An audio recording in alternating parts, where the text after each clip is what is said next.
नमस्कार, पेन वाजपेयी अपने YouTube channel मैं पेन वाजपेयी पे आपका बहुत बहुत स्वागत करता हूं। थंबनेल से देख के आपको पता चल गया होगा कि आज की इस वीडियो में हम लोग किस टॉपिक पे बात करने वाले हैं। जी हां, आज हम बात करेंगे एसएससी सीएचएसएल 2018 की डीबी में अगर आपको प्रोविज़न दिया गया है तो क्या आपका फाइनल सिलेक्शन होगा या नहीं होगा, इससे आपको प्रॉब्लम होगी या नहीं होगी।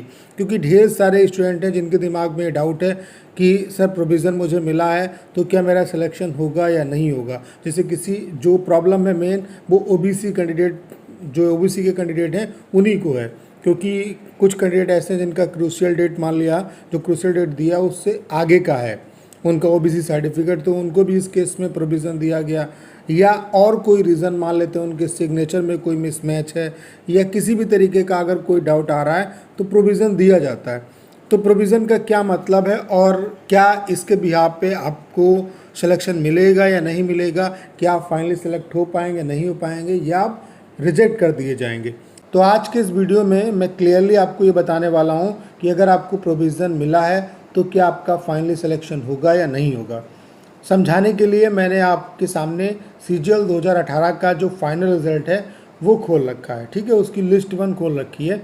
अब आप देखो, ये नाम है, रोल नंबर दिए हुए हैं और यहाँ पे जब सबसे लास्ट में आप देखेंगे तो CCC दिख रहा होगा आपको, और फिर एक कैंडिडेट के सामने रिज़ल्ट के सामने P दिया हुआ है। P का मतलब प्रोविज़न। अब देखो, सबसे पहले तो यही चीज़ देख लो आप कि ये प्रोविज़न में है, इसको प्रोविज़न दिया गया होगा और ये ओबीसी कैटेगरी का ही बच्चा होगा। देखो P जो है ओबीसी का जो कोड होता है वो 6 होता है, ओबीसी कैटेगरी का जो कोड होता है वो 6 होता है।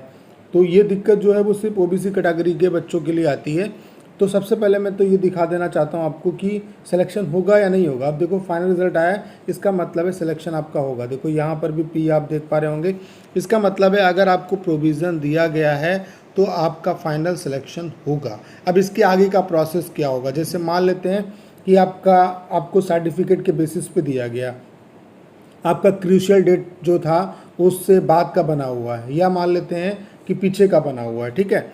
अभी तक जो सुप्रीम कोर्ट ने 2017 में डिसीजन दिया है कि आप जो है किसी बच्चे को रिजेक्ट नहीं कर सकते हैं। पहले क्या था कि एसएससी बोलती थी कि 3 साल पहले जो आपका क्रूशियल डेट है उससे 3 साल पहले, और बाद में 180 दिन तक का चल जाता था। उससे अगर बाद का होगा या उससे पहले का होगा तो आपको डायरेक्ट रिजेक्ट कर देते हैं, लेकिन अब आपको रिजेक्शन नहीं मिलेगा, ठीक है।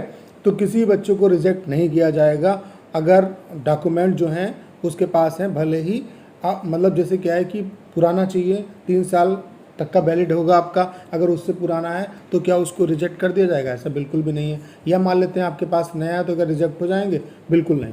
तो इसे मान लेते हैं कि आपका ओबीसी सर्टिफिकेट है तो आपका नया है, आपका क्रूशियल डेट का नहीं है, तो आपको वहाँ पे क्या है कि P दे दिया जाएगा, प्रोविज़न दे दिया जाएगा। फिर क्या होगा, आपका फाइनल रिजल्ट आएगा। फाइनल रिजल्ट आने में कोई दिक्कत नहीं है, फाइनल रिजल्ट आपका अनाउंस होगा। अब जैसे मान लेते हैं कि जो आपका डॉक्यूमेंट है, जो ओबीसी का सर्टिफिकेट है, वो क्रूशियल डेट जो है उसके बाद का है, तो जब आप डीबी कराएंगे तो वहाँ पे आपको प्रोविज़न दे दिया जाएगा, P दे दिया जाएगा।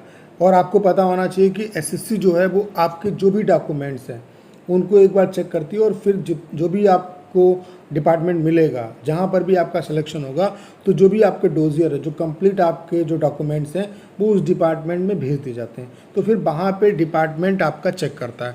अब जैसे अगर आप नॉन क्रीमिलियर में आते हैं, देखिए यहाँ पे क्रीमिलियर और नॉन क्रीमिलियर का ही मेन इशू पड़ता है ओबीसी सर्टिफिकेट में।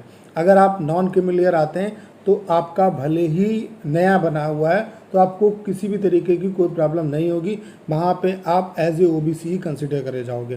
तो डिपार्टमेंट के पास तमाम तरीके होते हैं, वो पता कर लेते हैं आपका कि आपका जो है आपने इसे गलत तरीके से बनवाया है या आपका सही है। अगर आपका जो ओबीसी सर्टिफिकेट बना है वो बिल्कुल सही है, अगर आप उसकी जो भी कंडीशन है उनको आप फॉलो करते हो, उनके अंदर आते हो, तो भले ही आपका क्रूशियल डेट के बाद का बना है, आप ओबीसी से कंसीडर किए जाओगे और आपको किसी भी तरीके की कोई प्रॉब्लम नहीं होगी। ये मैंने आपको एग्जांपल समझाया क्रूशियल डेट वाला। अब जैसे मान लेते हैं कि अगर आप सिग्नेचर के बिहाफ पे, मान लेते हैं सिग्नेचर में आपका डाउट आता है तो आपको प्रोविज़न दे दिया गया, तो उसमें भी डिपार्टमेंट जो है वो चेक करने के उसके पास तमाम तरीके होते हैं।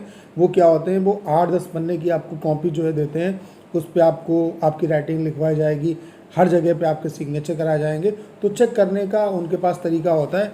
अगर किसी भी बिहाफ पे आपको प्रोविज़न मिला है, कहने का मेरा मतलब सिर्फ और सिर्फ इतना है कि अगर आप किसी भी बिहाफ पे आपको प्रोविज़न दिया गया है तो वहाँ पे क्या है कि अगर आप जेन्युइन कैंडिडेट हैं तो आपको किसी भी तरीके की कोई भी टेंशन लेने की ज़रूरत नहीं है।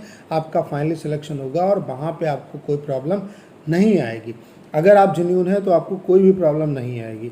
तो जिन बच्चों को प्रोविज़न मिला है, और मोस्टली जो बच्चे हैं वो सर्टिफिकेट का ही इशू है उनके साथ, तो अगर आपका ओबीसी सर्टिफिकेट आपका फर्जी नहीं है, सही है, और आप सारी जो कंडीशन है उनको फॉलो करते हैं, नॉन क्रीमिलियर में आते हैं, तो भले ही आपका नया है वो एक्सेप्ट होगा और आप एज एन ओबीसी कैटेगरी में जो है कंसीडर किए जाएंगे। क्लियर? तो आपको कोई भी दिक्कत जो है नहीं होगी इसमें। जैसे मान लेते हैं कि आपका सर्टिफिकेट जो है वो आपने ऐसे बनवा लिया है और वो सर्टिफिकेट सही नहीं है, तो आपको पता होगा कि जब आप बाद में जाएंगे डिपार्टमेंट में तो डिपार्टमेंट तो आपको पकड़ लेगा, फिर आपके ऊपर कानूनी कार्रवाई भी हो सकती है।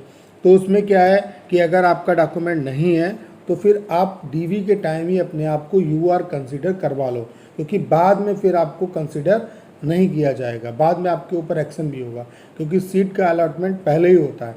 तो अगर आपका ओबीसी सर्टिफिकेट सही नहीं है तो आप पहले ही अपने आप को डिसाइड कर लो कि आपको यूआर में जाना है। अदरवाइज़ अगर आपका सर्टिफिकेट सही है, आप नॉन क्रीमिलियर में आते हो, तो सर्टिफिकेट चाहे कितना भी नया हो आपको रिजेक्शन नहीं मिलेगा, वो आपका वैलिड होगा और आपका फाइनली सिलेक्शन होगा।